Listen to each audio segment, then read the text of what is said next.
চাওক কথাটো যে এই চৰকাৰটো এটা ফেচিষ্ট চৰকাৰ বুলি ক'ব লাগিব। এই চৰকাৰে ফেচিষ্ট চৰকাৰ এই কাৰণে ক'বলৈ তেখেতসকলে কোনো দেশৰ আইন কানুন সংবিধান একো নামানে। গতিকে আইন কানুন যেতিয়া নেকি দেশৰ সংবিধান নামানা হৈ যা এটা সময় আহিব যে আপোনাৰ এই চৰকাৰৰ বিৰুদ্ধে ৰাইজ জাঙুৰ খাই উঠিব আৰু চৰকাৰ ধ্বংসৰ কাৰণে মানুহ জাগি উঠিব। আজি বাংলাদেশত কেনেকৈ কি পৰিৱেশ হৈছে, গতিকে মানুহ মানিব লাগিব। সংবিধানক ৰক্ষা কৰিবৰ কাৰণে মানুহ ওলাই আহিব লাগিব, সংবিধানক ৰেচপেক্ট কৰিব লাগে। আজি আপোনাৰ যিখিনি হাইকোৰ্টে মহামান্য উচ্চ ন্যায়ালয়ে বাধা দিছে যে আপোনাৰ মানুহখিনি অল্টাৰনেটিভ জাগা নিদিয়ালৈকে বা মেডিমাটিত থকা মানুহখিনিক আপুনি উচ্ছেদ কৰিব নোৱাৰে, কিন্তু হাইকোৰ্টৰ কথা অৱমাননা কৰিছে।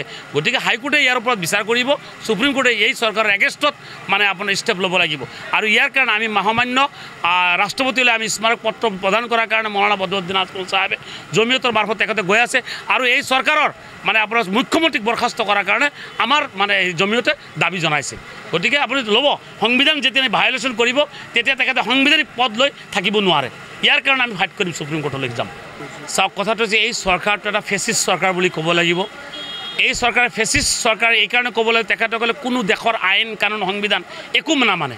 গতিকে আইন কানুন যেতিয়া নেকি দেশৰ সংবিধান নামানা হৈ যা এটা সময় আহিব যে আপোনাৰ এই চৰকাৰৰ বিৰুদ্ধে ৰাইজ জাঙুৰ খাই উঠিব আৰু চৰকাৰ ধ্বংসৰ কাৰণে মানুহ জাগি উঠিব। আজি বাংলাদেশত কেনেকৈ কি পৰিৱেশ হৈছে, গতিকে মানুহ মানিব লাগিব। সংবিধানক ৰক্ষা কৰিবৰ কাৰণে মানুহ ওলাই আহিব লাগিব, সংবিধানক ৰেচপেক্ট কৰিব লাগে।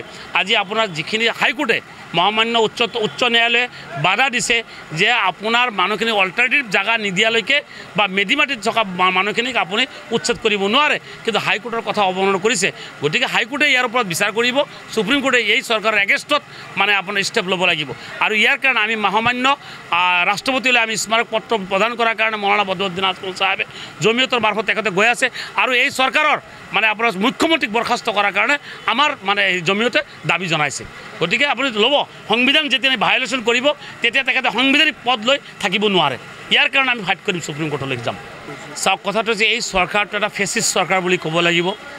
এই চৰকাৰে ফেচিষ্ট চৰকাৰ এই কাৰণে ক'বলৈ তেখেতসকলে কোনো দেশৰ আইন কানুন সংবিধান একো নামানে। গতিকে আইন কানুন যেতিয়া নেকি দেশৰ সংবিধান নামানা হৈ যা এটা সময় আহিব যে আপোনাৰ এই চৰকাৰৰ বিৰুদ্ধে ৰাইজ জাঙুৰ খাই উঠিব আৰু চৰকাৰ ধ্বংসৰ কাৰণে মানুহ জাগি উঠিব। আজি বাংলাদেশত কেনেকৈ কি পৰিৱেশ হৈছে, গতিকে মানুহ মানিব লাগিব। সংবিধানক ৰক্ষা কৰিবৰ কাৰণে মানুহ ওলাই আহিব লাগিব, সংবিধানক ৰেচপেক্ট কৰিব লাগে।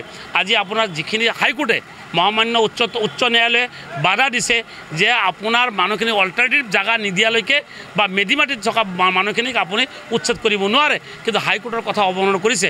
গতিকে হাইকোৰ্টে ইয়াৰ ওপৰত বিচাৰ কৰিব, সুপ্ৰিম কোৰ্টে এই চৰকাৰৰ এগেইনষ্টত আপোনাৰ ষ্টেপ ল'ব লাগিব। আৰু ইয়াৰ কাৰণে আমি মহামান্য ৰাষ্ট্ৰপতিলৈ আমি স্মাৰক পত্ৰ প্ৰদান কৰাৰ কাৰণে মৌলানা বদৰুদ্দিন আজমল চাহাবে জমিয়তৰ মাৰফত তেখেতে গৈ আছে। আৰু এই চৰকাৰৰ আপোনাৰ মুখ্যমন্ত্ৰীক বৰখাস্ত কৰাৰ কাৰণে আমাৰ জমিয়তে দাবী জনাইছে।